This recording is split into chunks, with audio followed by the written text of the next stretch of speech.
All right, we've now been joined by our Bank of America Roval 400 race winning team. Quite a treat to have everyone here with us. At one time, we've now been joined by, I'll start here on my left. We've been joined, I should say my right, actually. Chris Rice, who's the president of Kaulig Racing, the race winning driver, AJ Allmendinger, race winning crew chief, Matt Swiderski. Hopefully I said that AKA Squid. correct. And at the very end of the table, we have team owner Matt Kaulig. So congratulations to all of you. To kick us off, we'll start with AJ.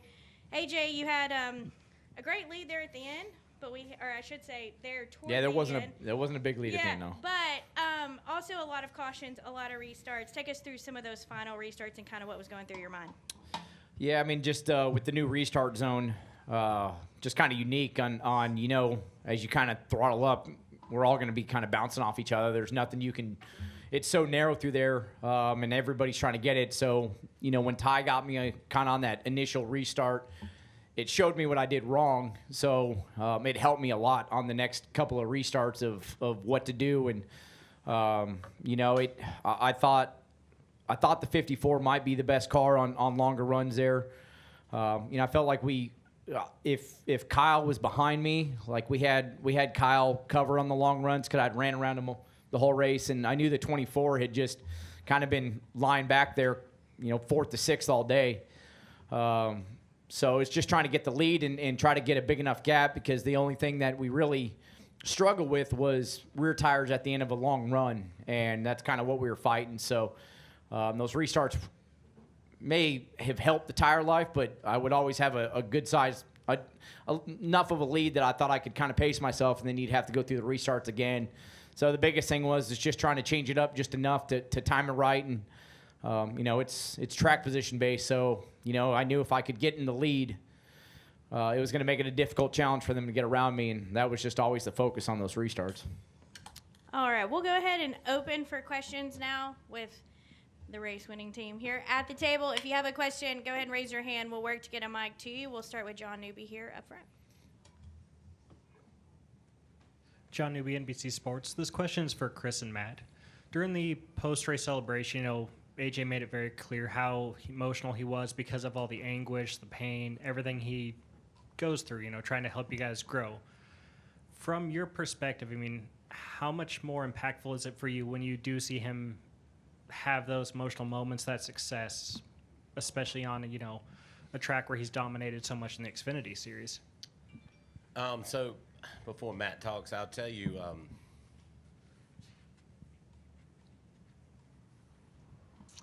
I've never met a race car driver so passionate about what he does, in and outside the race car, and I never met a race car driver that cares about an owner like he does. I've met a lot of race car drivers, and I've talked to a lot of race car drivers over my life, but I've never met somebody like AJ Allmendinger. I think he got run through the ringer so many times, and nobody ever dug into his life and how he is and how he acts enough to understand him. I'll tell you, over the last month, he's been very key and pivotal to everything we're doing at Kaulig Racing. He knows everything we're doing at Kaulig Racing, and he supports 98% of it, I would say. He shouldn't support it all, because that's what makes you better. So with that being said, it is when you see the emotion out of me, it's for everybody at Kaulig Racing, but it's for him, it's for Tara, it's for his new kid, his son, Arrow. Because 6 years ago, I called Matt Kaulig and said, let's give AJ Allmendinger, well, actually, Matt called me and said, let's go get the best road course racer in the world and try to go win road course races. And we called AJ Allmendinger. He showed up in a Nebraska shirt. He didn't know what he was going to do. He had no idea. We didn't have a hotel room for him when he went to Watkins Glen. We got him disqualified 2 races in a row, and he still came back. He drove home from Daytona when he missed a race, and he still came back.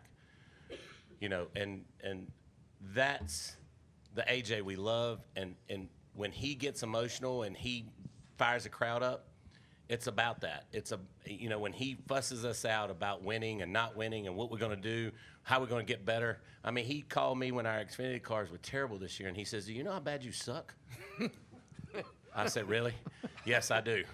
And I think I told Claire, wherever she's at, it's unacceptable. And that's because of this guy. And For him to win and for him to be upset, we love it because we know how much he loves us. No, and I'd say I'm super proud of AJ. Even standing in victory lane and looking at AJ celebrating and doing what he does, I'm just super proud of him. So it makes me not emotional, but I'm just super proud of this team and what they've done. You know, I don't know if I'd say I don't know what our expectations were actually this year. But I'd say we struggled, and I know these guys feel like they're way better than we've actually performed. But I mean, even being able to get into victory lane today, I think is really big for this team and for AJ and for Matt and for Chris.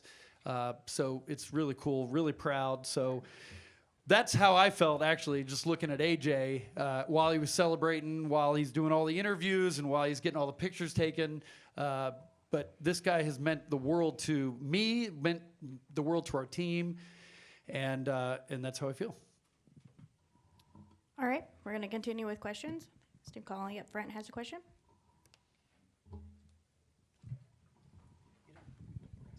Chris, first over those final 5 laps, you had your head in your hands a lot watching that. What were the emotions going through you through those final cautions, and how much were you breathing over those final laps? I wasn't. I feel like I've let everybody down. I don't know. I don't get upset much. You know, I smile a lot. That's what it's about. But I feel like I've let everybody down. I've done a horrible job when we started the Cup team. Matt Swiderski believed in what we were doing, and I feel like I let everybody down. Everybody in Ohio, I let AJ down, and for AJ to dominate, it wasn't just he showed up and led the last lap. He dominated the entire race. The pit crews have worked really hard at stepping up, and I didn't breathe that much. And I was spending a lot of time by myself. You know, it's a open mic thing, and I told Squid, and he can just hear me talking. I finally said, "I'll just shut up." And he said, "No, keep talking. It helps me." And you know, I just I go to bed every night thinking about how can we make everybody better, and today shows that, you know, Matt Kaulig belongs in NASCAR. AJ Allmendinger belongs in a Cup car, and it's just can we win every week? No, absolutely not. But can we contend? Yes, and that's what I was thinking about, and I wasn't breathing. I think thank goodness for my health. Thank goodness for getting my health together, because I think I spent the last 10 laps not breathing.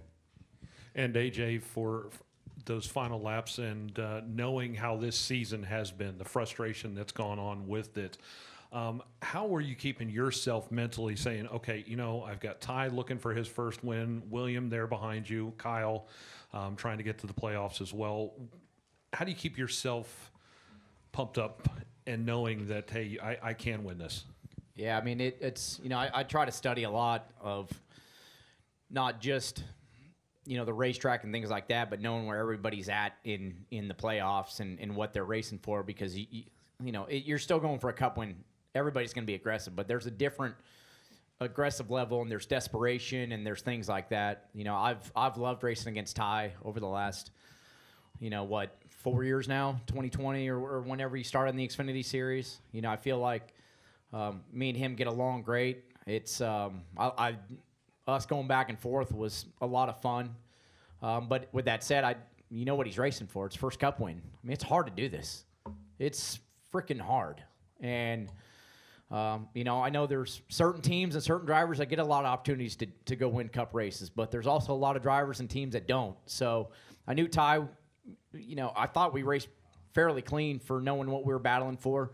I knew Kyle had to win to make the playoffs. I kept looking up at the board to see where he was at points-wise. Obviously, I knew William was probably going to the next round. He's going to be aggressive, but maybe not desperate aggressive. So that was kind of what was playing in my head on who I was racing around. You know, at the end of the day, it's, for me, it's about, if I give everything I have, I make no mistakes, and William gets around me and beats me, yeah, it sucks. But I go home and I look in the mirror, and you say, yep, better team, better driver beat me that day. The one thing I did not want to do was be that guy that made a mistake and let him by me. And that's something that, you know, this is what we all want, to be put in those pressure cooker moments. You know, and if these guys know I struggle to believe in myself every day. It's an ugly place sometimes. I always say I have the best life possible, and that's why I'm miserable every day. Because it's wake up, what the hell are you going to do to be better today? And it's ugly sometimes, but it's the way I am. I won't ever change.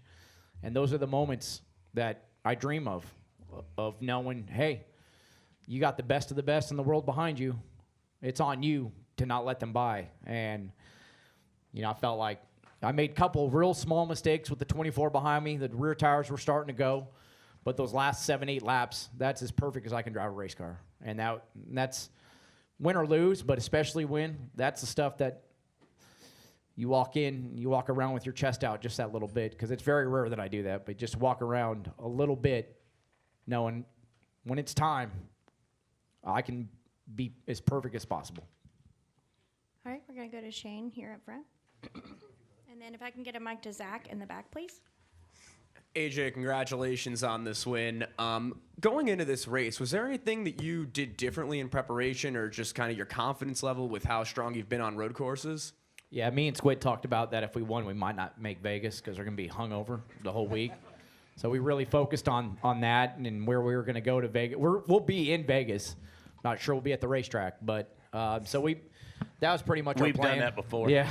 We didn't make it to the track. Yeah, no. That was our plan, was trying to plan out Vegas if we won. So, no. We know on the road courses, that's our best opportunity to win a race. We've been good at other racetracks, and, you run inside the top 10 and things like that, but we know that these are the races that we can shine. So, I felt like Squid and I and the engineers and really all the men and women at Kaulig Racing, but really us, we focused on, what did we start 4 weeks ago, 3-4 weeks ago, working on the sim, and that's all we worked on.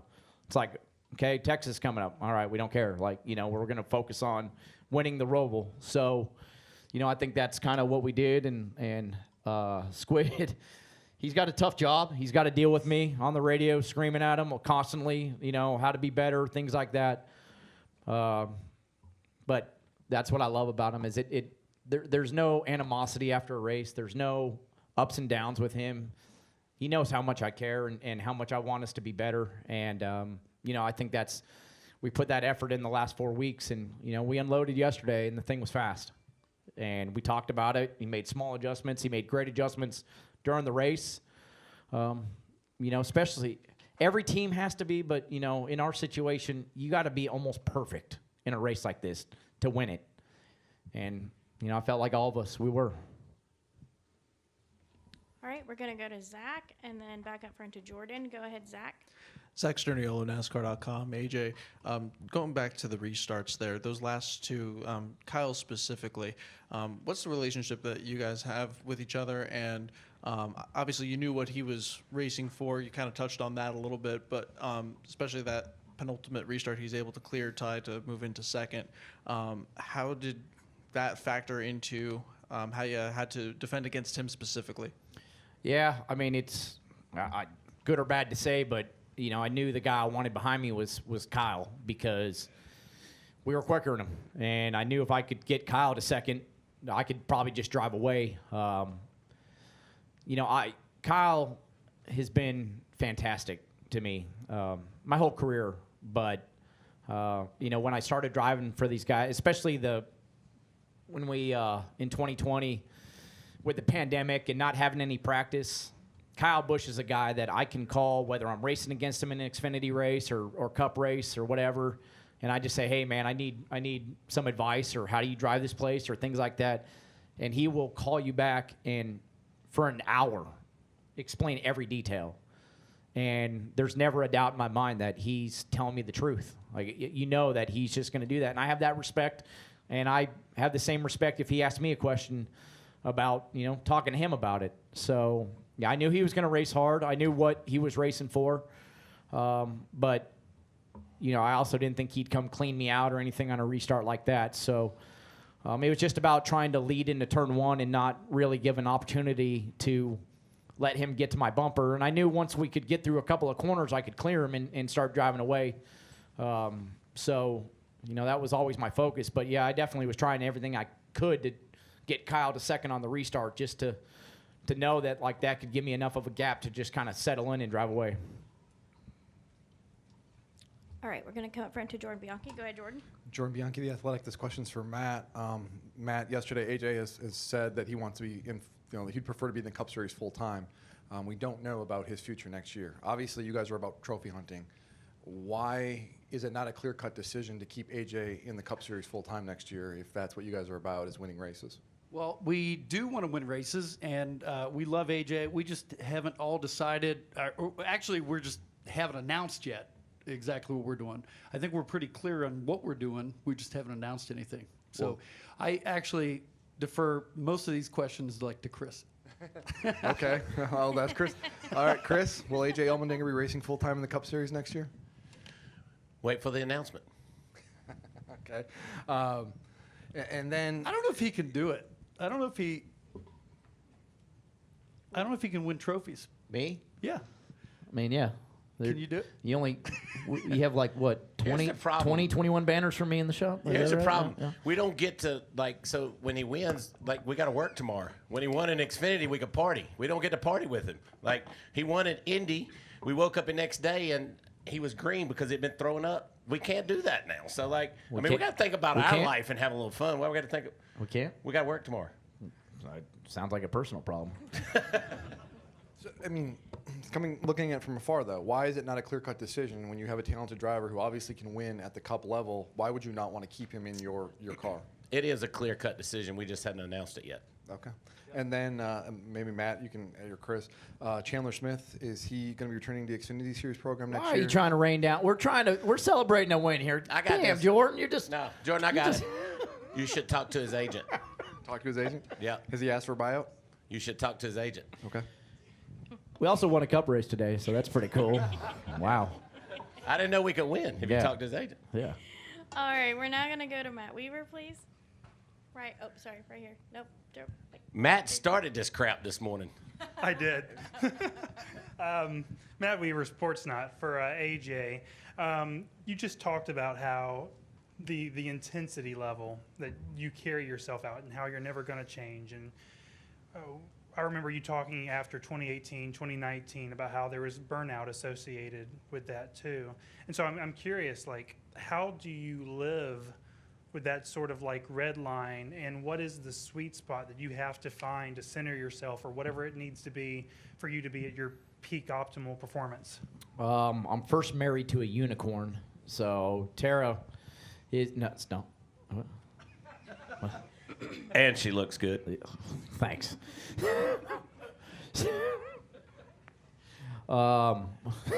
Yeah, she's gorgeous. Yes, that's part of the unicorn masterpiece of Tara. So, she supports me and puts up with all the ups and downs, and she's just always there for whatever, comfort, leave me alone, whatever it may be. A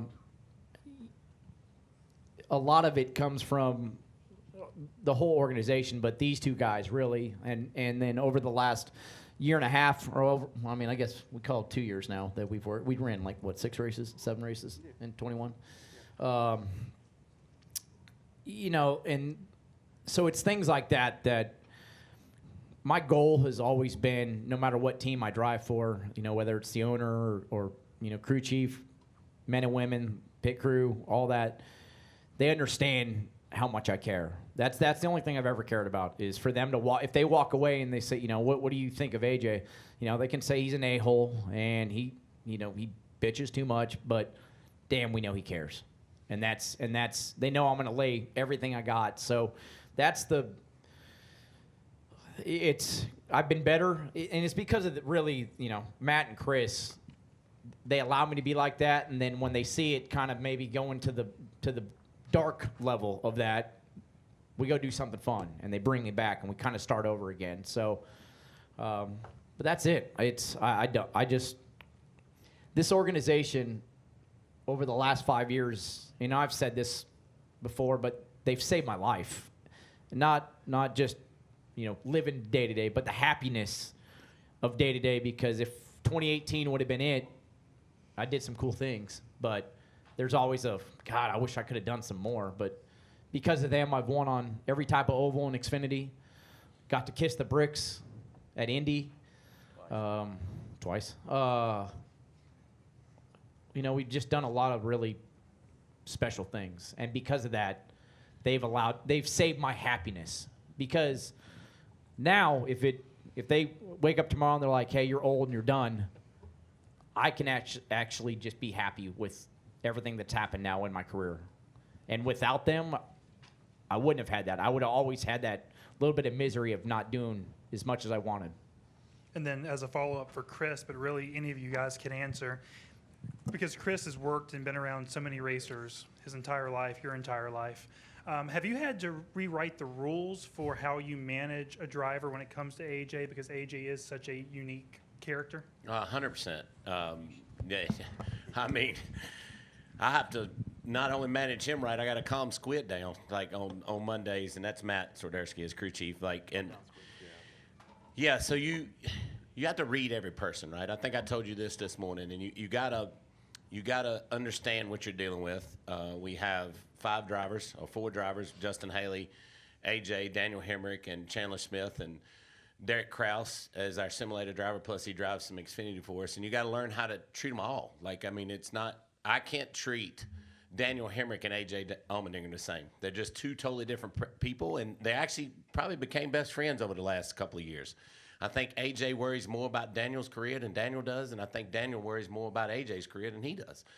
So, what I've learned with AJ is you leave him alone when it's time to leave him alone, but you also get in his ass when it's time to get in his ass. He takes it. But no, that's the way it is. But the key to AJ is he knows we have his back no matter what. I think if you think about a stat, he's won a NASCAR race over the last 5 years. He's won in NASCAR in either the Xfinity Series or Cup Series. He's won 1 race over the last 5 years. He's won every single year he's signed a contract for Kaulig Racing. That's why we have his back. All right, we're going to go to Jerry Jordan. Jerry Jordan, kicking the tires.net. Over to you, right? Your post-race celebration up in the grandstands, I'm looking at a photo here. You were surrounded by every driver uniform, sweatshirt, T-shirt, hat possible. They were all loving on you. And then there's this one guy over there that says an AJ Allmendinger shirt on as well, just in case you missed him. But it looks like, that was a crazy scene. What was it like being out there with those fans, and what made you think to do that? I actually told Chris that I was going to do it. I said, He said, come on. He said yesterday when I talked to him, he said, what time you get into the track? I told him, he said, well, I might be going for a run. I said, yeah, the only run I'm planning is running into the crowd after we're done racing. So, I think you see my emotion, and that's real. It's raw. I mean, I don't want to be crying on TV, but, it comes down to that's how much I care. And, I hope fans respect that. You don't have to be a fan of mine, but I hope you respect how much I care and how much winning a race. The thing I hate most is watching somebody win a race, and it's because they win too much, and they get out of the car, and they're like, yay, and like, yeah, and you're like, they go next. Like, okay, that's how you know you win too much. Which I don't get me wrong, I'd like to be like that, but it's just raw emotion. You just want to go up there and celebrate. I think maybe part of it was the first couple of races I won with Kaulig Racing, I didn't celebrate with anybody. Like it was a pandemic. Turned around, I was like, hey, all right, good job, AJ. I mean, hell, Atlanta, they weren't even allowed in victory lane. So it's just trying to have fun with it. It's things, and as I said, especially kids. You don't have to be my fan. You don't have to, but I think we all love this sport. There's a reason why we're all in this sport, and it's because at some point in your life, and a lot of it was when we were kids, you fall in love with it for whatever reason. Why? And to me, to go up there and celebrate, especially when there's kids up there, that's memories. And maybe it's a kid that's never been to a race and didn't really care. Next thing you know, they're celebrating next to a driver. Like it's pretty special. And I don't think about it, in the time, but you want to celebrate with everybody. It's cool I told everybody coming to the start finish line after, said all the men and women that are here, come celebrate with me on the front straightaway, and then you go up there and, it's just about making memories and having fun. Because, as I said, you don't know if you're ever going to win another cup race, so you got to celebrate like it's your last. That's why I celebrate, because you never know when it's your last. I spent many years not even coming close to winning. So you're never going to see me get out of the car and do the hey and walk away. I mean, it's raw emotion. All right, we're going to go upstairs to the press box for a question, please. Hi, Jenna Fryer, Associated Press. I have 2 questions. First one's for AJ. AJ, congratulations. Your emotions are all over the place. You talk about how difficult it is for you and also how much you love it. And I guess you guys already know what you're doing. And you're not going to tell us, but I'm curious, you're about a month into fatherhood. Like, let's say you're Jimmy Johnson and you can do anything you want and money's not a factor. What do you want to do, AJ? I just want to keep racing with a Kaulig racing Chevy. I'm not going anywhere. This will be the cars that whenever I'm done driving, Matt and Chris have given me the option of, you keep doing this while you're having fun and you're enjoying it. And I've given them also the rule, keep me in the car as long as you want, as long as I'm bringing something to the race team. The moment I'm not, then, it's fair. I wouldn't say go our separate ways, but, we do something different. But yeah, I love what I'm doing. And when you see me not having fun, it's because I want us to be better. And more importantly, I want me to be better, because that's what I put on my shoulders, is to be better for all of us, to make us better. So that's why you see so much emotion come out of me. And Matt, this is your second full-time season and your first cup win as a full-time car owner. I know you have won a cup race before, but is it harder than you thought it was going to be?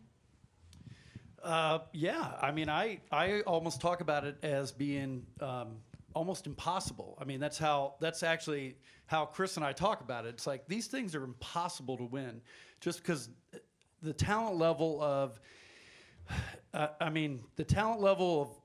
everybody on the team, the drivers, the crew chiefs, the engineers. I mean, it's the highest level of motorsports.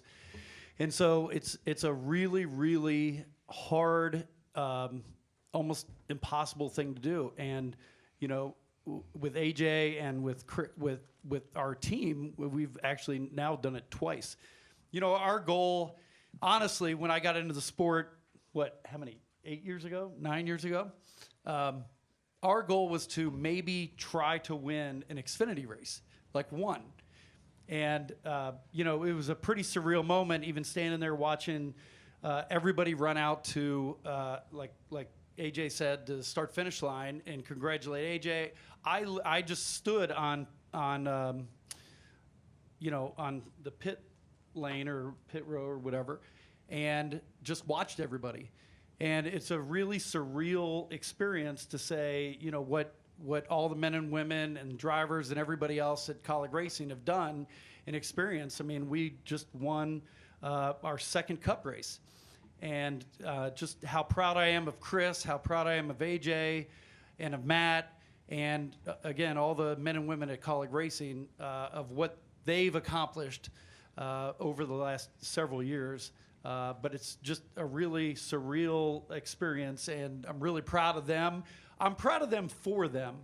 As the laps were winding down, when it was 15 to go and 10 to go, and just you were seeing everything play out today, I was just standing behind the pit box just thinking that and watching that.